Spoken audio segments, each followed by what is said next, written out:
इदरान और समीन में सब कुछ ठीक होने लगता है। इदरान को भी समझ आ जाती है कि समीन जो है वो उसकी बेटी के साथ कभी भी कुछ बुरा नहीं कर सकती, क्योंकि जिस तरह उसने उसकी बर्थडे सेलिब्रेट की है और इरहा के साथ वो टाइम गुजार रही थी, तो किसी को भी कोई शक नहीं हो सकता, क्योंकि समीन जो है वो सारा उसका ख्याल जो है वो दिल से रखती है। लेकिन इदरान को पता नहीं क्या हो गया था जब इरहा ने उसकी शिकायत लगाई थी कि ये आंटी मुझे मारती हैं। जैसे इदरान ऑफिस से घर आता है तो वो शहला को अपनी बेटी के पास बैठा देखता है। शहला इरहा को समझा रही होती है कि तुम्हारी सकी मामा तुम्हें छोड़कर चली गई हैं और ये औरत भी अब तुम्हें छोड़ जाएगी, क्योंकि ये तुम्हारी सकी मामा तो है नहीं। मैंने तुम्हें कितनी बार समझाया है कि इनको मामा मत बोला करो, लेकिन तुम फिर भी उनको मामा कहती हो। बाबा के सामने तुम इसको मामा कह लिया करो, लेकिन अकेले में मत समझा करो। जिस पर इरहा कहती है, मुझे आंटी आपकी बात समझ नहीं आई। पीछे से इदरान आता है, वो ये सारी बातें सुन रहा होता है और वो वहीं से खड़ा होकर आवाज देता है कि ऐसा कुछ नहीं होगा।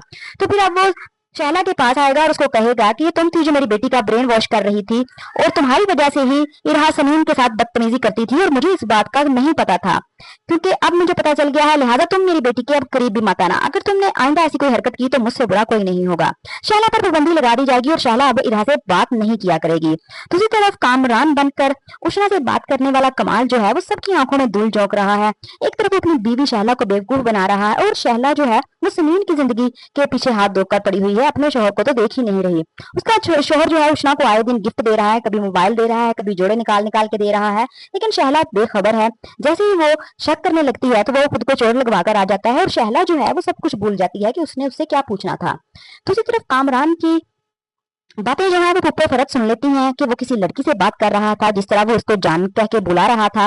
वो कह रहा था कि मैं सबको संभाल लूंगा और मैं हमेशा तुम्हारे साथ रहूंगा। और फुप्पो फरत को तो अब शक हो गया है कि कामरान जो है ये इसको धोखा दे रहा है शहला को, और अकमल बनकर ये शहला की जिंदगी में आया हुआ है और कामरान बनकर ये उष्णा की जिंदगी में जा रहा है। तो अब कामरान और कमाल दोनों पर नजर रखी जाएगी और इनको रंगे हाथों पकड़ा जाएगा जब ये उष्णा के साथ बैठा होगा, और देखेंगे कि शहला का रिएक्शन क्या होगा कि वो तो अपनी जिंदगी छोड़कर दूसरों की जिंदगी में घुसी हुई थी और अपना शोहर उसी को धोखा दे रहा है।